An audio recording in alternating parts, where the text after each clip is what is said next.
Hello, welcome to Dedicated Dizzy, and here we are to talk about the season 2 of Bridgerton, long awaited series. Finally, we got it. We watched it in one day, and Yes. here we are to talk about it. It could have been better, right? Evan, what do you say? Yeah, I'm okay, so I have parts of it that I just fell in love with, and I also have parts of it that I'm just never gonna stop crying about because how dare you? How dare you, Shondaland? I don't know where to I don't know where to begin. Do you wanna Yeah, first of all, let's begin with the parts that we liked or disliked. Okay. I don't know. I mean, I have to say that I was a bit skeptical about the season at the beginning. I liked it. I definitely binge watched it. Yeah. But I mean, guys, like it was like watching a Turkish drama. Exactly. I was like, who let a Turkish writer into the Bridgerton writers' room? Like, where did you go wrong? It was like, 70 episodes of a Turkish drama, dragging on and on, going back and forth, back and forth. Like it was the wedding episode. I was like, will this not end? Exactly. Like at one point I thought, okay, they're not going to get together, obviously. Like we don't have time, we don't have episodes left. Yeah, honestly, at one point, I think it was like the 7th episode. At one point, I was like, okay, so maybe they changed it so much from the books that this is gonna be like a 2-parter, and we're gonna have like a positive ending, and then they'll actually get together in season 3. Like, where is this going? Exactly. That was really that was kind of a disappointment, honestly. It definitely was. Yeah. We had sorry, go ahead. I was going to say we had at least two extra rounds of back and forth that shouldn't have been there. It would have been much better and less disappointing for the viewers if they did not go, so much back and forth. Absolutely. Yeah, I agree. I'm especially excited about this live stream because I know that you didn't read the book yet, and Nope. I did, and I wanted to see how the second season was gonna, how like what it would mean to people who read the books and then people who didn't and just like went with expectations just based on the show. Yeah. Yes, I didn't read the book, and I was like, is this how it is like in the books? Not at all. I questioned you before writing a tweet yesterday. I asked you because if this is like how it is in the books, then okay, maybe I should keep away from the book. But then it's not. Which is a shame, because how can you not write the script out of a story that is already written? Yeah, it's there. It's good. People love it. Beautiful. Like, I honestly think, and I think this is a pretty popular opinion in the fandom too, like this is the best book of the series, or at like top 2. Like I would say, like I see people saying like this and like Eloise, like this and like Penelope, or like like it's always Anthony's book is always in there. It's a fan favorite. Yeah, absolutely. I think that's because it's very well constructed, and it has a lot of character development, more than just romance and then smut, but obviously, as we expect from Julia Quinn. You have to have some spice. But I think this one just kind of goes beyond some of the other books in the series because it has a lot of foundation for the characters too that I thought kind of lacked in the series, actually, which I was really sad about because I feel like Kate's background story specifically, it was not there. Like, not only it was like a little bit different, but it was simply not there. She had a specific backstory completely for herself. Like separate from her family I mean, I guess like tied into it, but like separate from her family dynamic with Mary and Edwina. Mm-hmm. So I was really, really sad that we kind of were robbed of seeing her go through that trauma and like face her fears and everything. Exactly. But, yeah. That trauma was resolved with a small talk from Mary in like 3 minutes at the end of the episode, like in the middle of the last episode. Yeah. Just 3 minutes. Was that the conversation with like, oh, like if you feel like you know someone, like you truly know them? No, the one like, oh, you don't have to earn your love or in your position in this, place in this family. I we love you and you deserve it. And her whole trauma, the way she lived her life 29 years, it's just gone, yes, now I can love Anthony. Oh, that was that simple. Yeah. And oops, like, I'm so sorry. I didn't realize this when you have been my daughter for the past, like, what, 20 years? And I was like... That was so sad, because that dynamic would have been much, much better than creating a non-existent love triangle. Like, what was that triangle about? Like, why? I was so mad when I like figured out that they were actually going to turn it into a love triangle, and I was like, seriously, which Turkish writer is in this room? Like, please raise your hands. Who is watching DZ in this room? I need to know. I'm like about to DM the entire writer's room. Like, no, really. Please stop watching Turkish shows. I mean, okay, especially like all the characters in the series keep saying that the town views marriages like business deals. Yeah. So, I mean, I thought that in the beginning, in the first or 1 or 2 episodes, I thought, okay, that's how it would be, and Edwina would be, the perfect debutante, and she would be like, oh, the Viscount does not like me that much. Okay, then there will be someone more suitable for me to marry this season. And it's just a business deal for them, most of them. Okay, I can understand that Kate has been dictating her to find true love. And if you have heard of true love so much, then how can you not see what's happening in front of your eyes?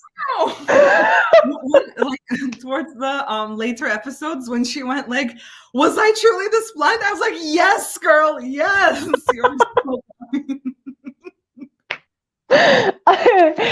No, really. I mean, okay, let me check the comments. Aisha and Yelda are here. Thanks, girls. Hi. And Aisha is heartbroken about Eloise and Penelope's friendship. Of course, we'll get to that later on. And she wants book spoilers from you.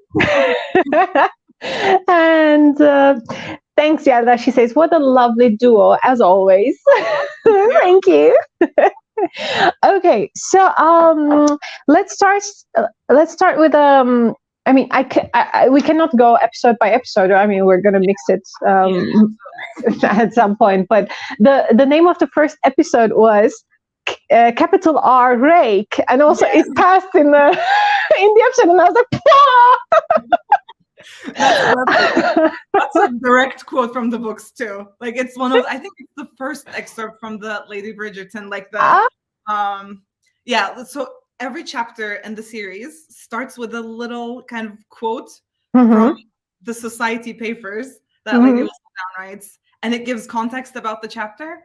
And I think that was like in the very first blurb, and it was like, Anthony Bridgerton, Lord Bridgerton, capital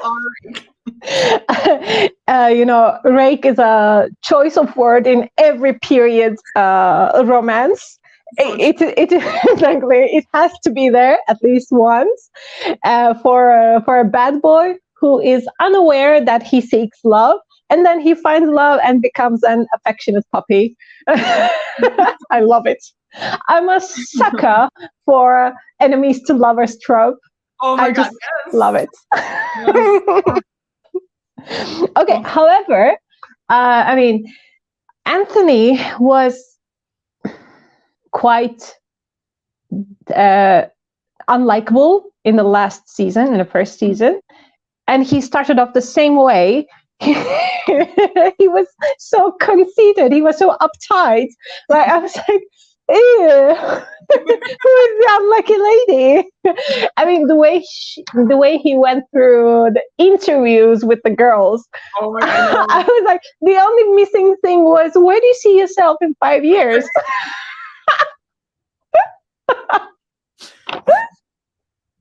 I mean, come on! You grew up with a in a family with two parents who loved each other so much. And how can you? I mean, okay, I understand, and they gave the story. Yeah. Okay, I could understand where Anthony is coming from, but come on, Anthony. Oh, I think that was another thing that was really that should have been explored more and included from the book.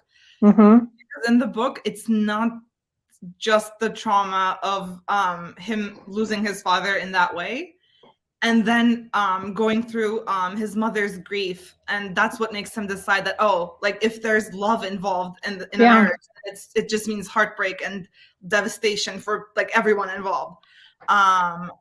But also in the book, this is a spoiler, mute me if you want to hear it, but like in the book, his actual fear is that he's gonna die very young, just like his father, because he feels like he can never be more than a man than his father, like more of a man than his father. So his whole thing is, I'm gonna get married now, and I have like at most 10 years, because his father dies at 39 and he's 29. So he's like, I have at most 10 years to spend time with my family. So I just want to make sure that I pick a good mother and a good viscountess, and I entrust this whole thing and keep my distance from them, just like so that the line continues. But like, I don't have to be happy. Like, I don't know, his trauma in the book was like a lot more developed, and I think it made a lot more sense for his character. I mean, I get it. I get the idea from the series, but it's a shame that it was not explored deeper, and rather we had to deal with the Featheringtons,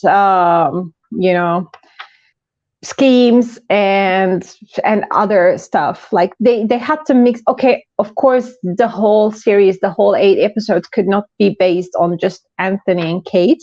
Okay, of course, but again, rather than going into this useless love triangle, they could have made it more personal, exploring why Anthony is like this, why Kate is like this. Exactly. And there was source material for that. The whole book is just like full of material for that. That's why I found it really annoying that they changed so much from it. Yeah.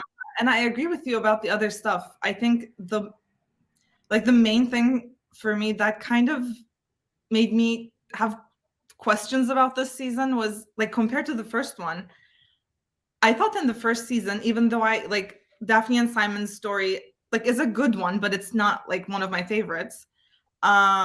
I thought the first season had romance at its center, like no matter what else was going on. But this time around, I felt like we were watching like all this scandal just unfold, and like going from like one intrigue to another with like Eloise and then Penelope, like Colin, like trying to figure out what he wants to do, and then Benedict's stuff. And Anthony and Kate kind of started to feel like an afterthought. They were kind of like they were the B story and not the main point of the season.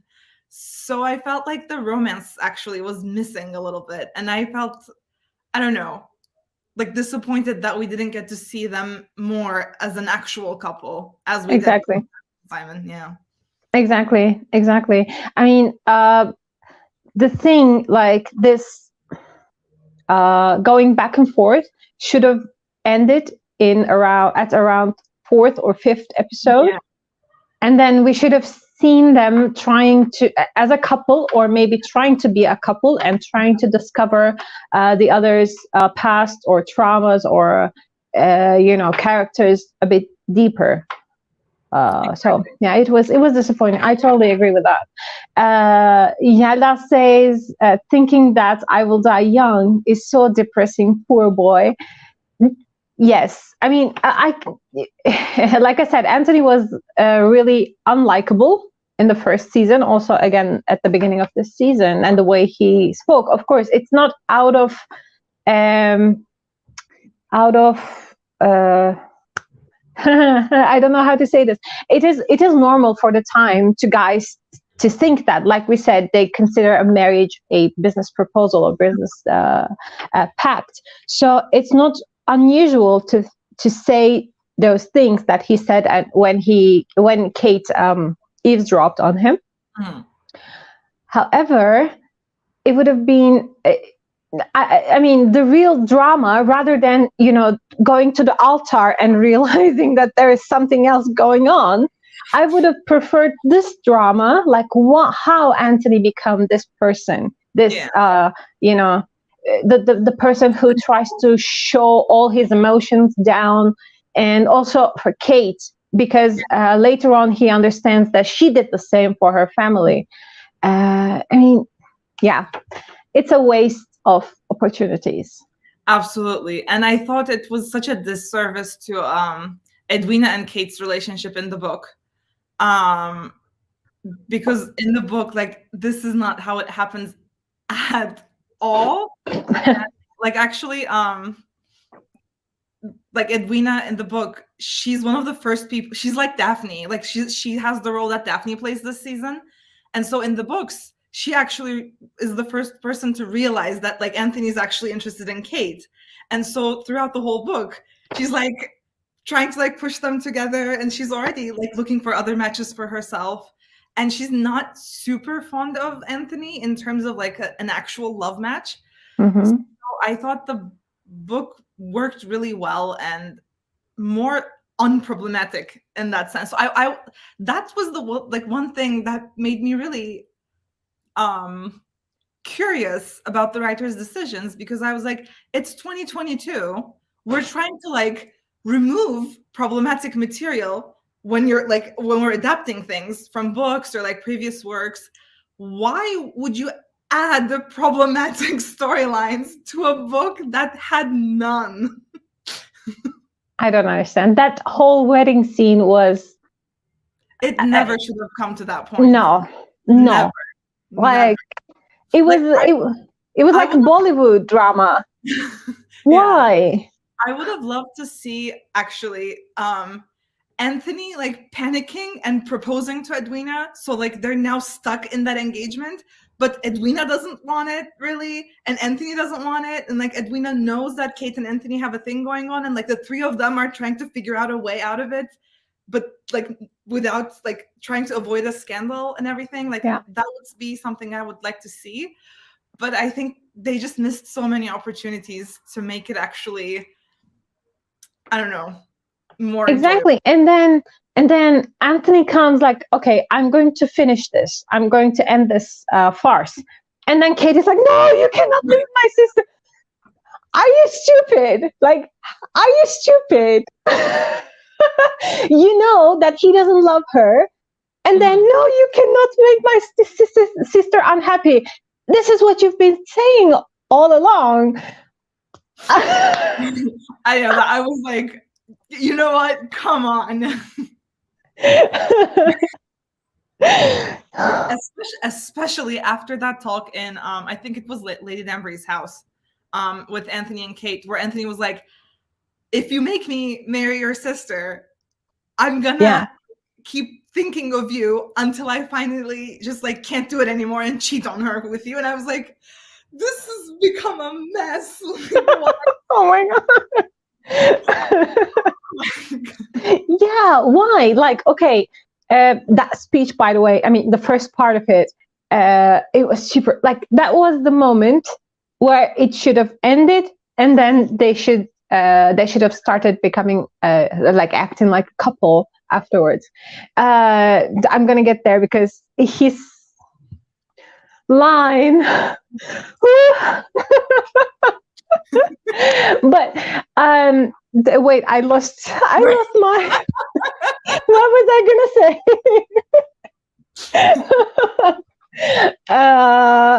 What was I gonna say? Anyway, yeah, it was nice. Yeah. Oh my God. That honestly, actually, like, especially like having read the book, and I also love Jonathan Bailey and his acting choices, both in first season and this one. That, like, Anthony is my favorite character. I think I just really, really like his development. I love that. How he was, like you said, like shoving all his emotions down and trying to put up this like tough exterior, but like underneath he's like this scared boy. It's just we love this like bad boy with a heart of gold storyline. It was perfect. So sad, but like I said, maybe like 3 times he understands that he cannot do it, or he understands that he has feelings for Kate, and then 30 seconds later he goes and proposes to Edwina. Like, I was honestly, like, after their talk with Daphne, I was like, okay, he realized something. Like, they made it come this far, but like this is the moment where they get back to the books. I was like, this is it. This is where they fix it. And then he went and proposed. I was like, no. How can you? Okay, I took a note of that scene where, wait, what does he say there? Do you think that there's a corner of this earth that you could travel to far away enough to free me from this torment? You are the bane of my existence and the object of all my desires. I was like, ooh, burn the room. I was like, and shut this down. Romance has been topped. This is the peak. Like, we will not get anything better than this. And exactly. And in 2005, Darcy's love confession kept playing in the back of my mind in this, and this scene is definitely comparable to that one. I love them both, but in that scene, Anthony's passion, oh my god. And then he didn't kiss the girl. Like, why did you go away? What is your problem? Oh, honestly, too much control. I know, yeah, not a good thing. No. Even like, speaking of like the kissing and the going away and everything, when they were finally like hooking up at the gazebo, like in the garden. Yeah. And he was like, I will stop. And she was like, do not stop. I was like, do not stop. I was just like crying with laughter. I was like, do not stop. No. He's a gentleman. As we've heard 8,000 times this season. It was like, oh, Anthony. Wait, let me check. Yalda, I said the only thing missing was, where do you see yourself in 5 years? And Yalda says, was it really missing? I'm pretty sure he asked that too. Probably he might. Like, he interviewed like so many girls. And come on, like, you're almost 30 and you're checking out girls at 16, 18. What do you expect from these sheltered English girls? Yeah. I mean, like, I think that was one part that I was like happy they changed a little bit. I think in the books even Kate is like 23 or 24 maybe, because like they're all so much younger. And I thought like, oh, okay, like making her 26 when Anthony's 29, like that was a better age gap, I thought, because then that automatically makes Edwina older too, and not like 17 or something. So I was like, okay, this is better. I mean, that was the norm. Yeah, that was the norm. But honestly, I think I know that the first season, one of the reasons we all fell in love with it so much is that like they bend just enough of the Regency era rules that it's still really enjoyable to a modern audience, because like the scandalous, like everything. But this season, I felt like maybe they threw away too many of the rules. Like there were some points where I was like, okay, but like this is the Regency times, so like if we're gonna ignore all of this other like the etiquette and like the decorum and everything, then like what's the point in setting this in the Regency? Exactly. So like there were some points in the season where I was like, maybe not. Exactly. And I was shocked that to see Kate wanting to go further with Anthony. Like, is that how it is? Honestly, that didn't really shock me that much, because she was always meaning to go back to India and be a governess. Like she was going to be a spinster forever. So I think she just like didn't care. Throw caution to the winds. Do not stop. But then also her mother was not surprised when she mentioned it. She would have been like, clutching pearls, that it was that moment to clutch the pearls, and she was not surprised at all. Oh, okay, that's so normal. It's not normal, not even India, in anywhere of the world in Regency time. Exactly. Like that was, I thought that was a little bit like stretching it. Yep. But yeah, I was like, Mary was like the mom in Mean Girls, like sandwiches, condoms. You guys need anything? I love you guys so much. I'm cool, mom. Like, Happy Go Lucky says, hi there. By the way, the decision to make Edwina say I love Anthony killed the whole series. That was the epitome of problematic. Totally. Why? And she was so set on her love, although it was okay, we can say affection, right? Infatuation even. Okay, but then she's like, I want to be her Viscountess. Yeah. Honey. Is that what your sister told you? Okay, yeah, it was totally unnecessary. Absolutely. Disappointing. Okay. Like honestly, I thought Edwina's character was smarter than that too. Yeah. Like I thought having her actually think herself in love with the Viscount actually made her character a little bit less like smart in my eyes. Much less. Yeah, because I thought like, oh, okay, she's the diamond of the season. But not just because she's pretty, like she's funny, she's smart, she's well-spoken, well-read, she's well-educated. So it doesn't fit, especially because like she must know what true love is like because of how much she talks about it with Kate and Mary, and like that's what she's looking for. And especially like at the earlier episodes when at the races, like the other suitor who's like into poetry, I thought she was like I was thinking that maybe like she would be exploring her other options. Yeah. Like, but then she just became sort of like obsessed with Anthony. Yeah.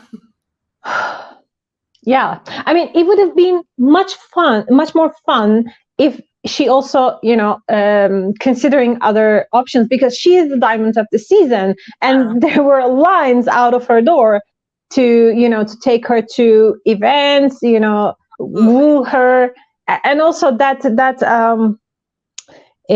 what is it called? The spectacle. All the suitors came to entertain her with their tricks and jokes and whatever. I mean, she should have been enjoying it more, and that would have been much more fun for the viewer as well, rather than seeing a stale old school love triangle. Like, it is the last century. Come on. Exactly. Oh, honestly, like, who enjoys a good love triangle anymore? I don't know. That's more a good love triangle that doesn't exist. Totally agree. Twilight series when I was 13. Totally agree. Happy Go Lucky says, saying that makes everything null and void, leaving no chance for Kate and Anthony's love without making them seem bad. Exactly. That's why, I mean, probably they had to struggle until the last episode, but which was so unnecessary. Yeah, honestly, okay. Like, I think one of the reasons, again, a little bit of a book spoiler situation, but in the books, like they have stuff going on very early in the book, and then I think like by the middle of the book, or maybe even earlier, they actually have to get married. But I think that like them having to get married because they get caught in a compromising position, I think that was too close to what was happening in season 1 with Daphne and Simon. So they wanted to change that whole dynamic. But I still think like it could have been a lot more like the book, but just like taking out the forced marriage part. Yeah, totally. Yalda says, I think it was a power poisoning at some point for Edwina. She looked like she was amazed by the things she could have and believed this was love. I did not read the books actually, so this is how I felt for her as just a audience. Totally, it makes sense. Yeah. Because also she's a young girl and she was sheltered probably in India, and then she comes to England and everyone is fawning around her. Of course, why not? But then that makes it all the more credible if she went on with, entertaining all her many suitors every day, 2 each day even, rather than fixating on the Viscount. True. That's what I was thinking of. I was thinking maybe if the Viscount was the season's most eligible bachelor in terms of his title as well. Mm-hmm. Mm-hmm. He was probably, right? He was. Like, that's why we did. Yeah, oh, sorry, go ahead. That's why we haven't seen any dukes or princes or whatever, because they would outrank everyone and they would be the, the target. Yeah, exactly. So I think like that was another decision that they made, that like they could have included, I think, like a Marcus or something. I think that outranks a Viscount. I need to probably yes. Yeah, probably. Titles, yeah. Or like maybe an Earl. I'm not sure, but like no, Earl is lower. Okay. I think. Maybe like if should I check? If someone higher than a Viscount was present, I think it would have been interesting to see how Edwina would have struggled with what she thought was love for Anthony versus like maybe her feeling of like responsibility or duty for her family in trying to choose someone with a higher rank. Because I was like, okay, like the whole season I thought, okay, but Edwina should be feeling some pressure too, because like she knows that Kate is going to leave for India. She's not going to live with them. And she will still have to take care of her mother, because that's what, daughters did at that point. Like they got married to take care of their mothers and sisters. Mm-hmm. So like, that's what I was thinking, like without even knowing about what Kate had planned with the Sheffields, she should have been feeling some pressure to secure a good match. Yeah. So I don't know. I felt like her character was a little bit almost spoiled in that sense, because Kate was looking out for her so much and she didn't realize it, and then ended up resenting Kate for it anyway. So I was like, okay. Well, they made Edwina look like a spoiled brat, to be honest. That's what everyone felt that. Yeah, me too. Like, and then after the wedding, the guilt trip she put Kate into. She helped you get to this age. Like, feel gratitude, okay? No, it was too much. It was just too much. And I thought, okay, this guilt trip kills everything. Then they will not be able to recover out of this. Yeah. Well, they did. They started kissing at the altar. I was so mad. Like that. It was obviously with Bridgerton, every scene is a beautiful scene. It is. I can't say any scene was like that was like really bad or anything, because I just like I can't. It's beautiful to watch. But when they kissed at the altar, I was like, are you serious? Are you actually serious?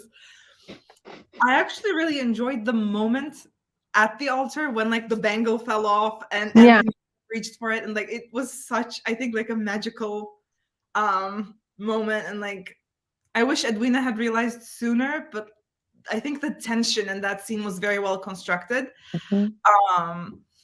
And I don't know, it was just. But can you imagine the groom leaves his wait, what is it called? Is it called what is it called that they repeat after the priest? I think the vows or something. The vows, yeah, exactly. He just drops the vows and drops to one knee to pick up a bracelet.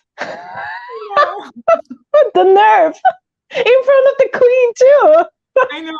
Honestly, I cannot wait. Like I can't believe they opened the avenue for this Turkish joke that I will be making in our Turkish live stream. Like, I will not be able to stop myself from making a baldız baldan tatlıdır joke. I wish I could translate this for an international audience. Yeah, we can explain it, of course. It means like a sister-in-law tastes sweeter than the bride. Like, it's horrible. It's horrible. Like, oh no. It's not nice. By the way, I just checked and you were right. And Earl outranks a Viscount. Okay. No. Okay. Let's polish up our nobility knowledge. Okay. Aisha says, I thought Edwina knew financial problems that her family had, and just pretending that she was unaware of it, and that's why she wanted to marry Anthony. But no, they went for the love triangle. Yeah, that's it. It makes Edwina stupid, and I think it just makes her like unlikable. I mean, yeah, exactly. How can you be over 20 and not realize that your family is struggling financially?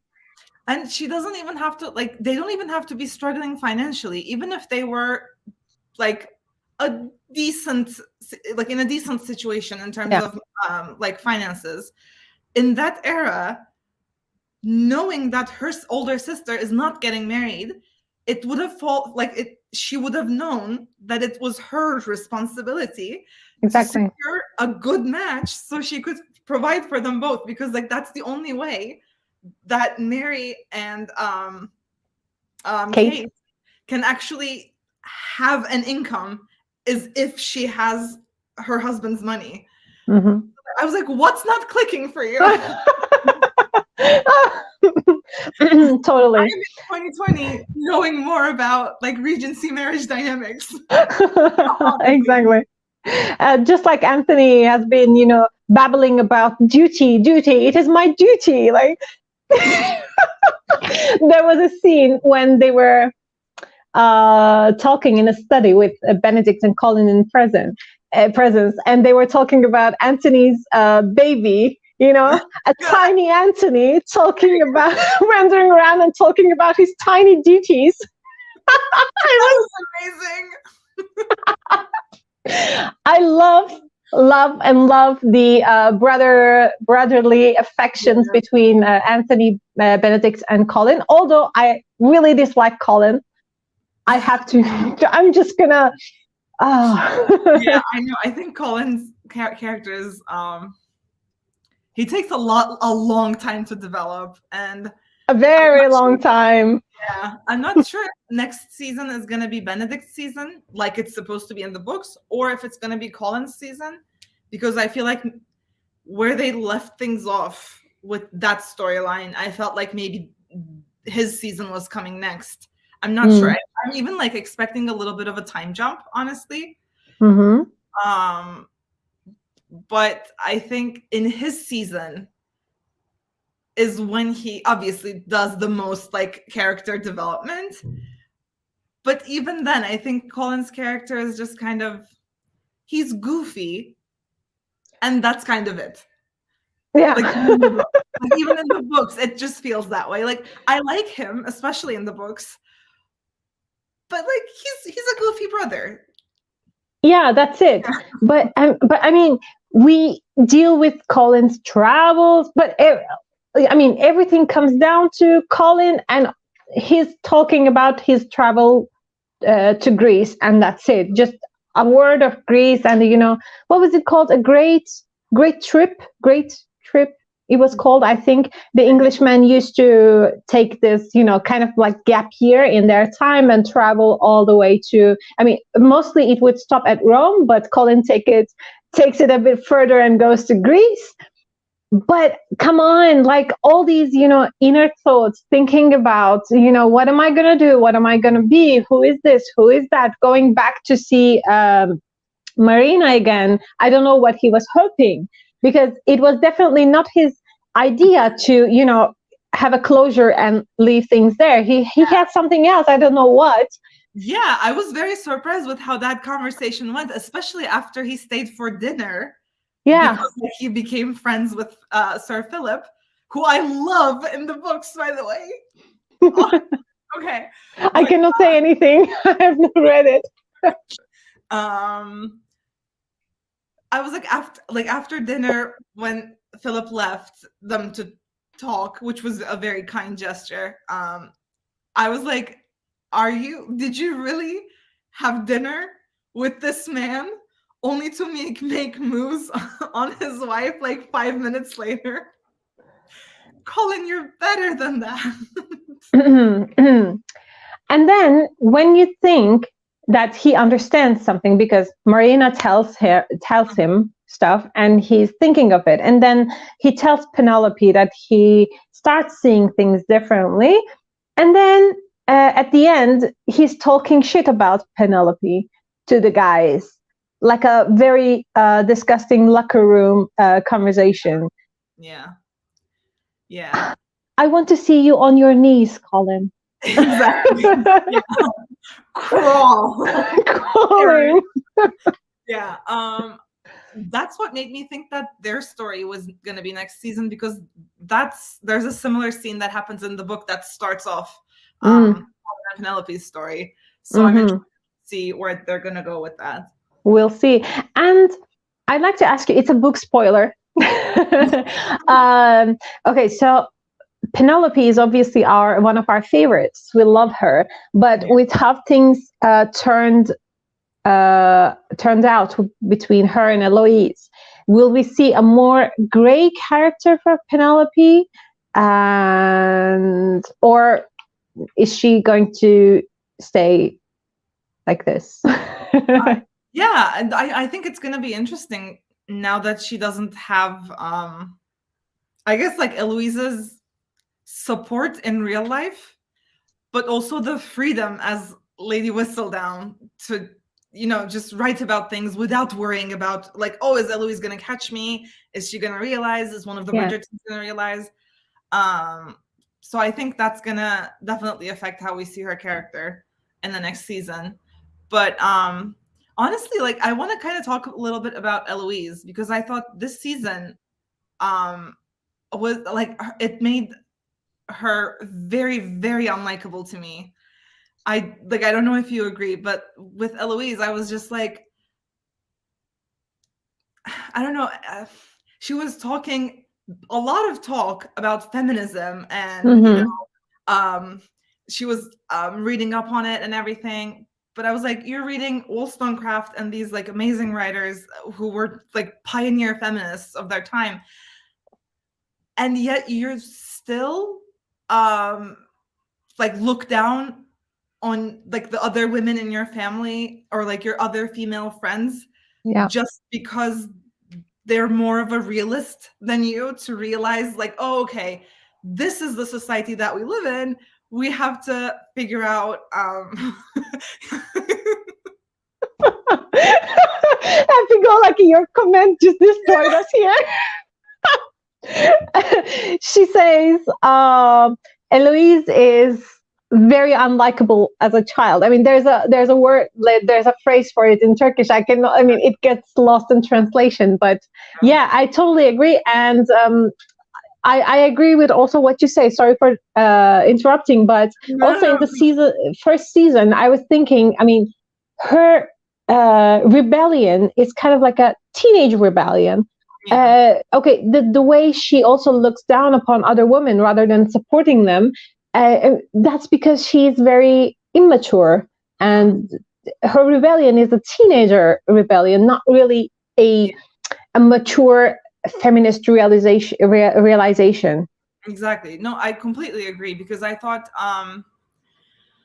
she was too uneducated in this topic to be an idealist. Yeah. But also she was like just making commentary on everything and being very judgmental. I also thought it was weird that she didn't care about about anything that was supposed to be done. But then it made her very nervous also. So I was like, you don't care about it, just like go through it without a care. Just show everyone that you really don't care, like you don't give a damn about it. But then I was like, okay, but like if you're this nervous, then it does mean something to you. And then we don't get to see her actually work through that juxtaposition like in her own way. Because I think like if we had seen her kind of try to figure out like, oh, like I still get nervous and I want to do well, but then I also like don't actually care about it. And I think it was a bad excuse to tie her nervousness to her feeling like she's being compared to Daphne.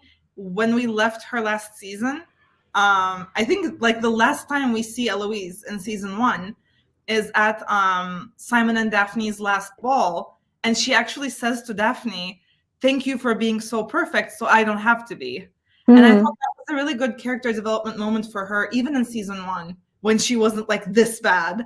And I was like, oh, okay, so she realized she's understanding, she was misjudging these women in her life.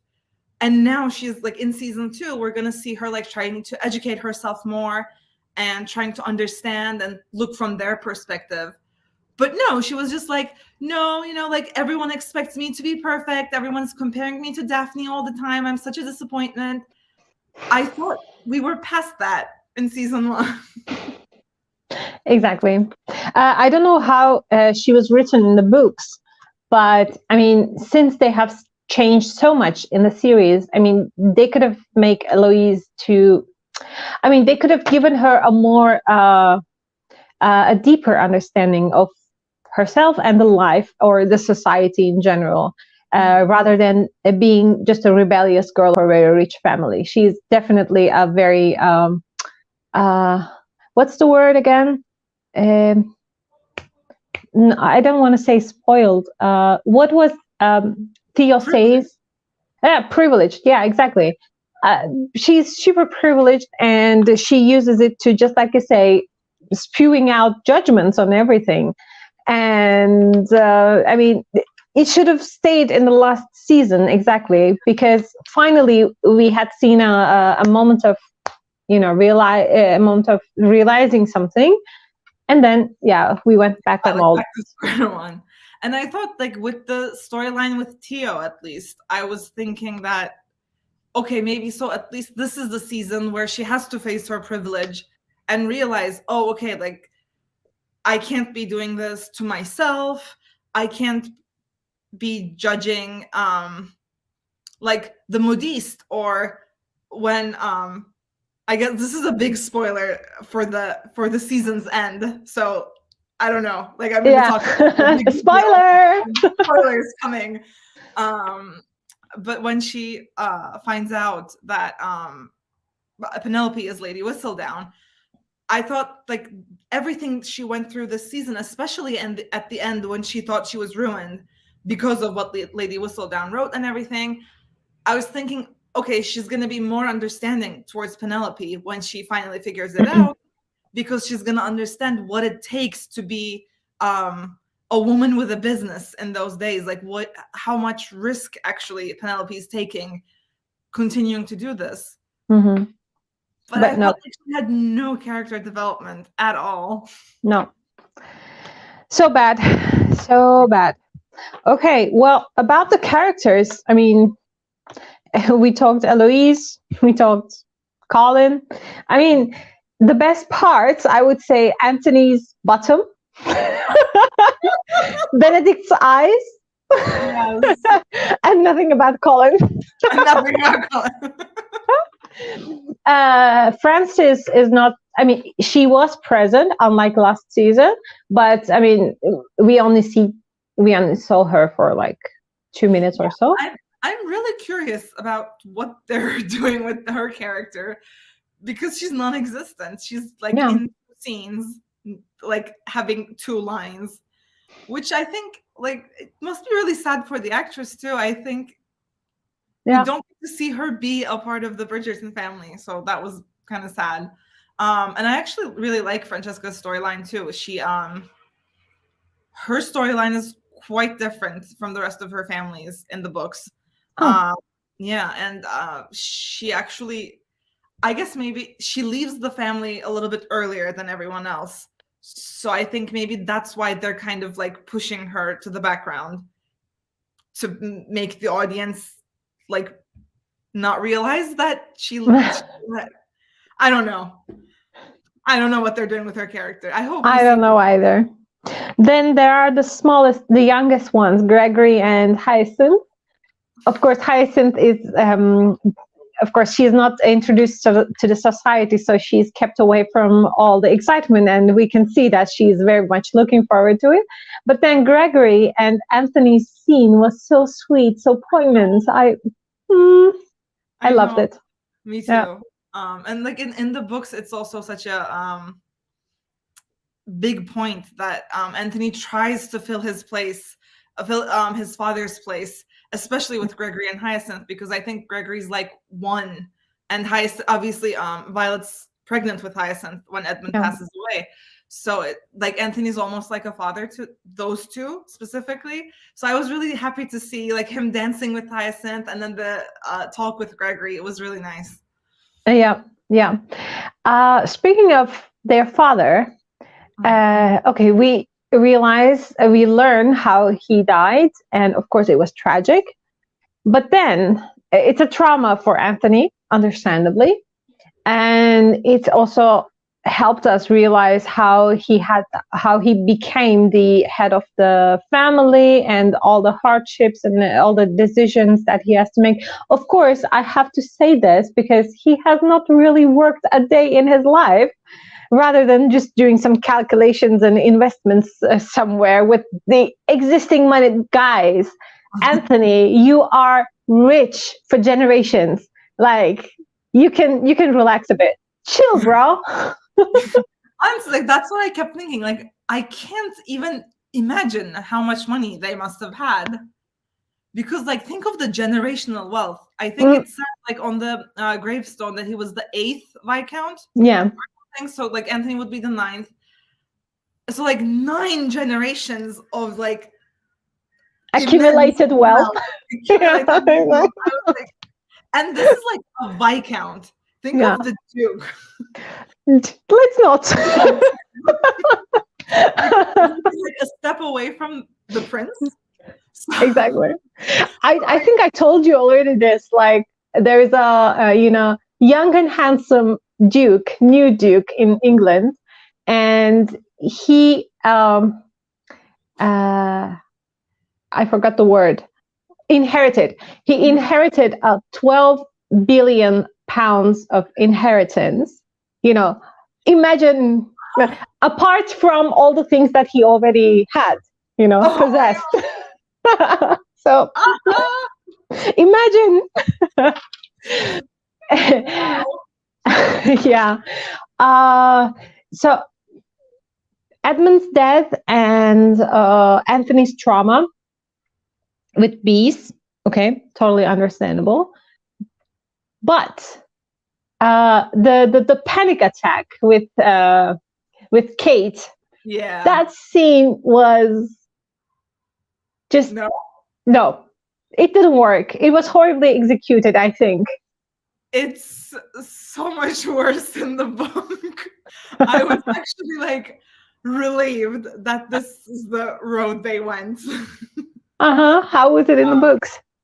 So in the books, again, book spoiler moment, but in the books, that's the compromising situation they're caught in. Mm-hmm. After the bee stings Kate, Anthony's again like so panicked. He's just like completely in shock and just like doesn't know what to do. He's like full on panicking. And Kate is literally like, what is happening? Like, what? But I think like the bee stings her like close to her breast or something. And then like at one point, Anthony doesn't know what to do and he sucks the stinger out. And that's how they get caught to like Violet Bridgerton, Lady Featherington, and Lady Danbury. Like with Anthony, like, yeah. So like, oh hell, reading the book is like, I was like cringing. The secondhand embarrassment was so bad. I was oh like, my god, I don't want to see this in the series. Like, please somebody fix it. So I was so happy that this was what happened. okay. Got like this like romantic like heart touch instead of what that was with everyone seeing that. And like because Lady Featherington is one of the people that sees them, they have to get married because she's gonna gossip about it to everyone. Of course. But I was just like, okay, I'll take it. This is better than the book. Like, this is the only thing you guys did that's better than the book. No, okay, good. At least good to hear. That's it. But in some scenes, I think it was the camera angles that disturbed me more. Also in this scene, and also in some of their kiss scenes, or like I don't know, there were some weird angles. I was like, what is going on here? Like, what message are you trying to give us? Like, I don't know. It's like if they're trying to say, like, okay, their worlds are shaking when they're together. Yeah, especially with Anthony, I felt like there were a lot of like tilted shots. Yep. Which also from here, like below. Yeah. I guess it did mean that like Kate's existence in his life is like earth-shattering or something. But I do agree that some of the angles I thought were like odd choices. One of the things that I kind of really liked about this season was how they included a mirror in almost every scene. I'm not sure if you noticed it, but especially with Edwina, Kate, and Anthony, I think wherever like a combination of those three were involved, we saw a mirror or we saw a shot from a mirror. Like we just like saw a reflection. Like it's like using a mirror is kind of like a symbolism, like a specific symbolism in cinema, where like the character has to face like themselves and their fears and like their past or whatever, which was a big theme. But also I saw a couple of people talk about it on Twitter too, that Kate and Anthony mirror each other as people. They have a lot of similarities and like they share a lot. So like that mirror was kind of them, like it was a symbolism for the couple that they keep mirroring each other in their lives. Okay, so, that's also cute. Yeah, I was like, okay, like I'm not sure if they thought that deeply, like beyond the facing yourself symbolism. Yeah. But if they did, I think it was a cool touch that like it was included in almost every scene. Happy Go Lucky says Lady Featherington turned out to be Engin, who suddenly became a mastermind in a Turkish series called Yargı. She was like Lizzie Bennet's mom in the first season. This season, she's a mastermind. Lady, where were you and your schemes when your husband was wallowing in debt? So true. So true, yeah. I really like Lady Featherington, by the way, and the actress is amazing. I absolutely love watching her. Me too. And the way she schemes, but then in the end, also with Marina, for example, in the last season, okay, she was trying to solve the problem and save her family, but then it was not like she was completely heartless. Yeah. No, I mean, she's not heartless, even though at some points, at times she seems to be, but she's also very clever in manipulating everything. If only she had a better taste in clothes, like less colorful. Poor Penelope, every time she was wearing yellow, I was like, no, no. Okay. Oh, poor girl. By the way, Penelope doing an Irish accent. Yes. I was like, ooh. Yay, Dairy Girls team here. Oh my God, yes. As Nicola Coughlan fans, she's Irish too, but also like with the Dairy Girls fan in me, I was just like, oh my God, yes. Also, it was super clever of her. Like, yeah. I don't know if it's so common at that time to be able to, I don't know. Yeah, like fake accents. Yeah. Yeah, fake accents. I don't think so. And especially. Oh, sorry. Go ahead. Especially for a girl who just lives inside the house, not travels. That's what I was thinking. Like, where would she have heard it that much to be like copying it? So yeah, she's a really good observer. That's the main thing about her character. So true. Maybe like one of the footmen or like some, I don't know, some of the servants were actually paying attention. Yeah, I love her character so much. Makes sense. Okay, let me check my notes. Okay, well, we talked about the enemies to lovers plot, and also bad boy to affectionate puppy plot. I mean, I love it, but only as a plot. Like in my personal life, I would never waste my time to, try to fix a bad boy. Just girls, don't do it. Life is too short for that.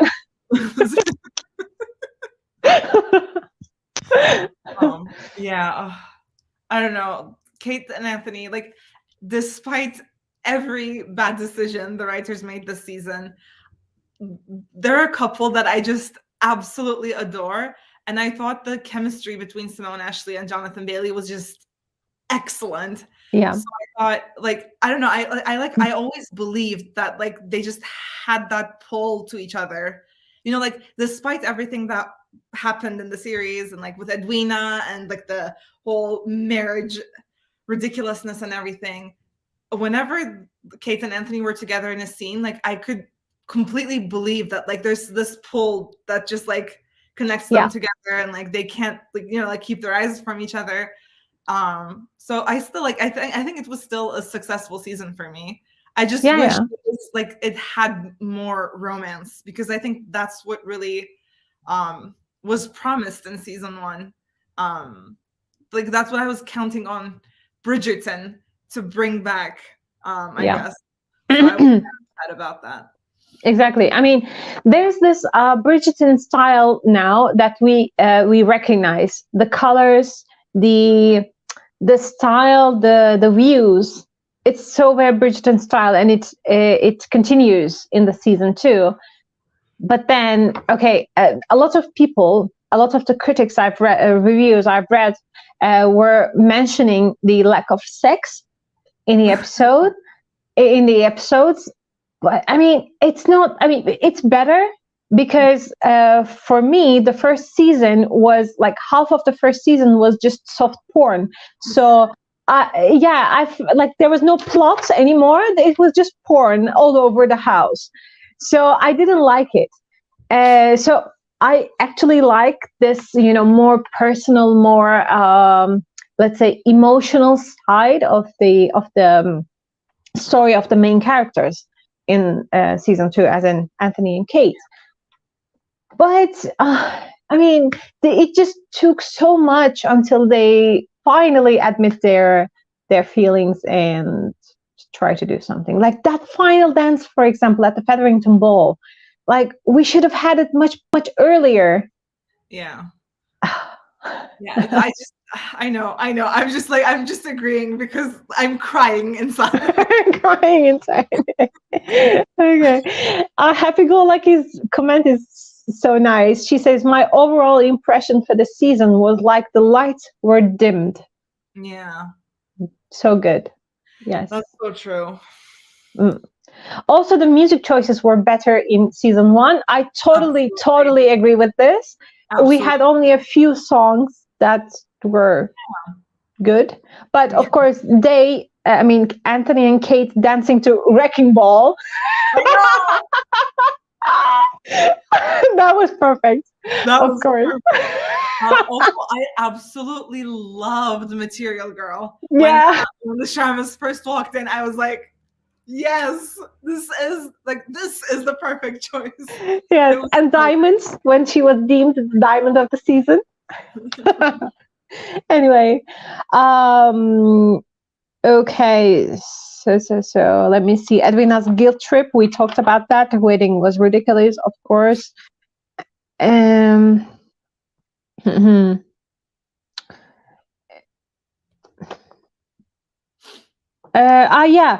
the thing like you also mentioned, and I also took a note here, but I forgot to mention it. You said like they disregarded some of the rules of the era, like for example, they live in a society where everything, like every people is scrutinizing every other people, and even a look or a smile or a drop of something is not just left alone. These two idiots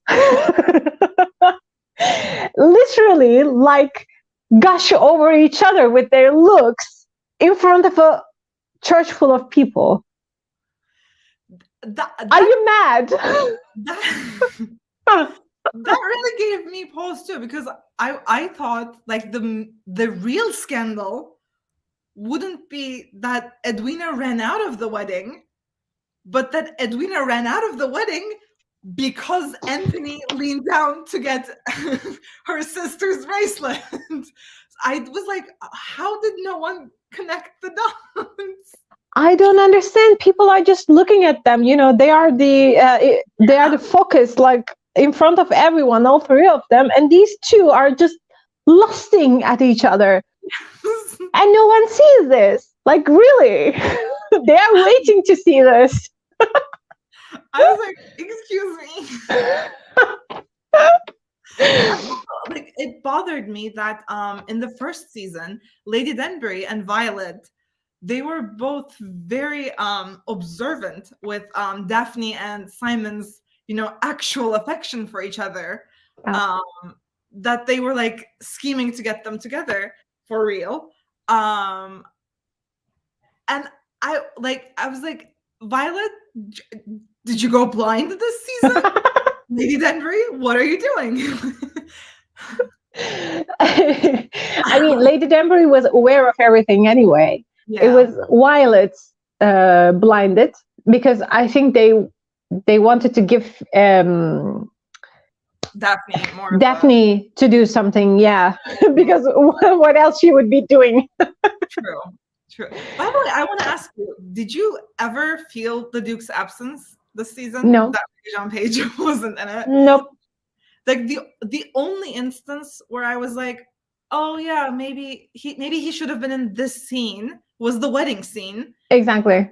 Like he should have been there as part of the family, and also because he was Anthony's best friend. Yeah. So I was like, oh, like it would have been nice to get at least a cameo here if like Regé-Jean Page had like spared one day to just hang out in the background. I would have loved it. If he exactly. Just next to Daphne. I don't understand why. Yeah, I don't understand why they not involved him at all. Because, like you said, he's part of the family and he loves it. It's not like he doesn't want to, see anything of the Bridgertons at all. He loves the family, and then he is Anthony's best friend. So, what did they ever tell? Did Daphne ever tell? Was he on a trip or something? No, business trip. In the very first scene when she's coming for Eloise's presentation, she says, "I left my husband at home for this," and then I don't think she mentions him again. I think that's he's just busy at home. I don't know. Crazy. Also, other than the wedding, I also didn't think about the Duke like at all, which I don't know. People were like really anxious that like he wasn't going to be in this season and it was going to suck. It sucked for a completely different reason. Totally. Like the Duke's absence wasn't one of it, at least. No, not at all. Not at all. Okay, I understand the Duke is an important person, but he's actually only in the Pall Mall scenes in the books too. He plays Pall Mall with them twice, and that's his that's the amount of Duke. And not in the wedding. No. Like, I mean, I guess like he's there, but like you don't get a mention of it really. Okay. He doesn't mingle. Yeah, he's just like, part of the family. Oh, okay. Okay. Well, let's talk about Lady Danbury a little bit, because of course her and the Queen are our all-time favorites. Yes. But this season's Queen was a step down from last season's. Did you also feel that? I actually felt that about Lady Danbury. Also her too. Yeah, I thought that for me last season, I actually felt like Lady Danbury at times overshadowed the Queen. So I thought maybe if the writers also felt that, and maybe they had Lady Danbury have this I don't know what to do, it's the Queen of England moment, to kind of just, like set the tone straight and have their dynamic be less of an equals, but still more of like a queen, and someone from the peerage. Yeah. But I actually really like that Lady Danbury knows some of the Queen's secrets, so she is capable of manipulating the Queen.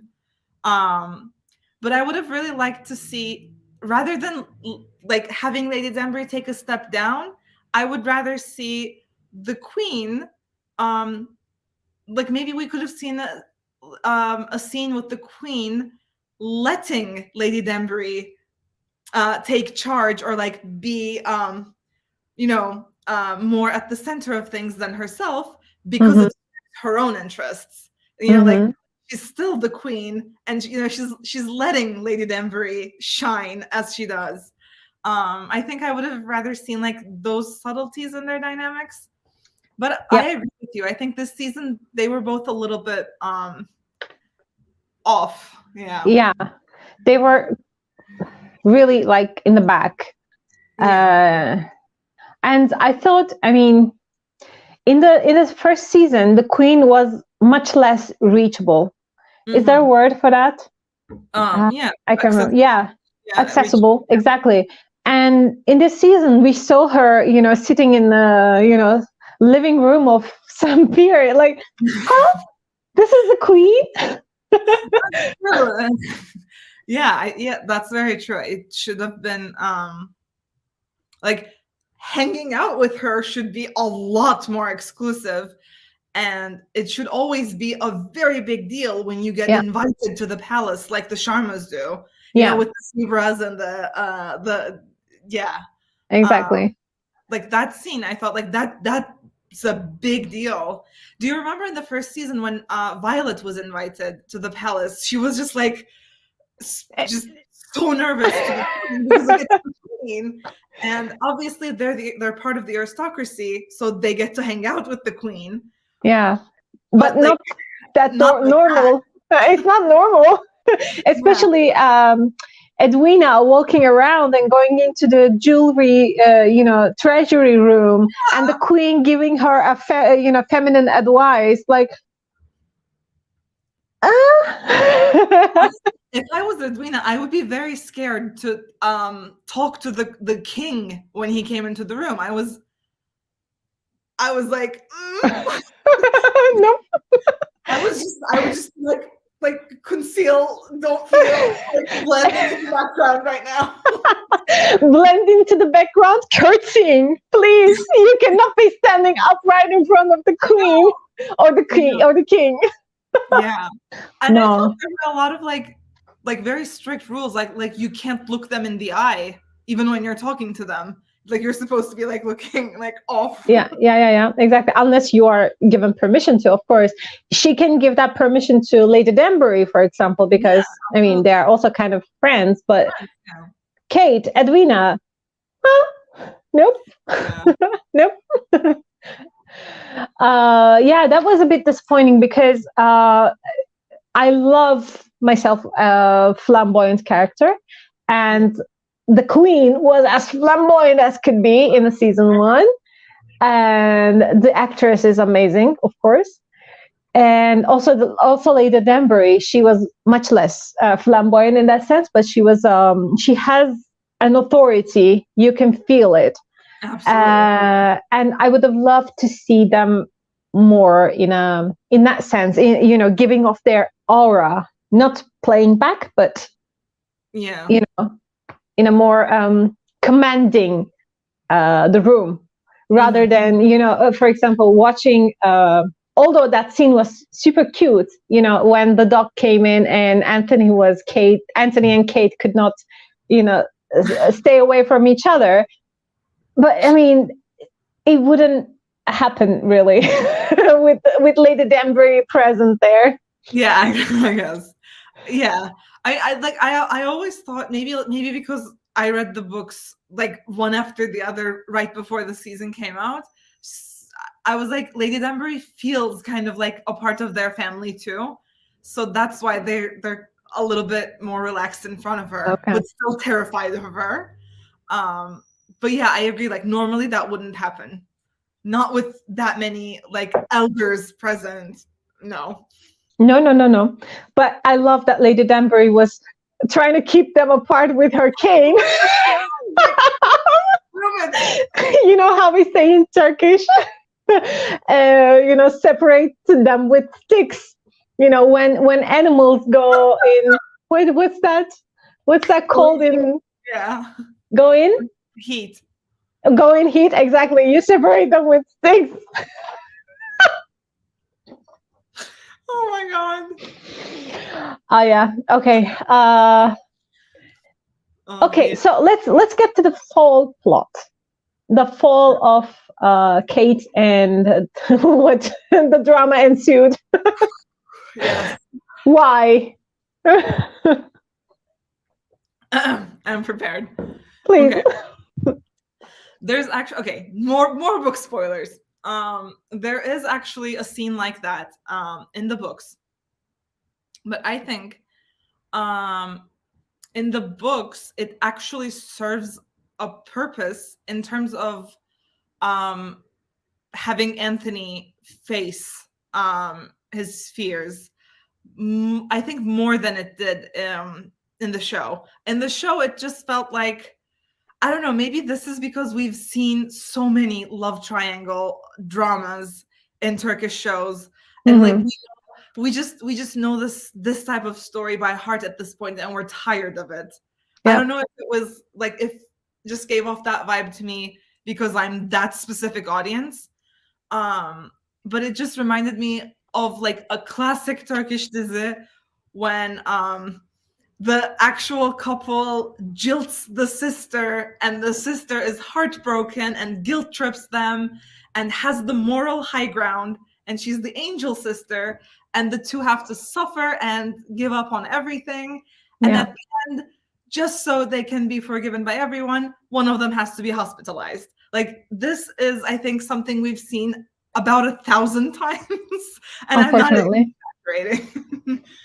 So it just really reminded me of a more like simpler plot in the show, whereas in the books, while I was reading the book, I didn't actually see that coming at all. I was very surprised that that would happen at that point, and it just actually.